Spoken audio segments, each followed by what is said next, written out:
নমস্কার।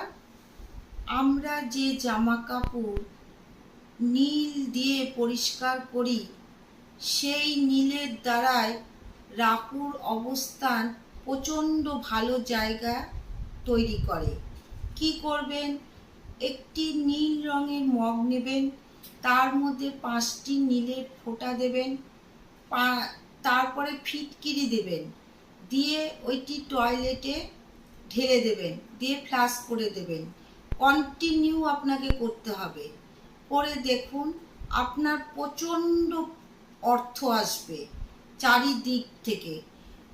যদি রাহুর আপনার ভালো প্রভাব থাকে আপনার ওপর, তবে আপনার ঘরে সুখ শান্তিতে ভরে থাকবে এবং আপনার কোনো বাড়িতে কারোর রোগ ভোগও হবে না।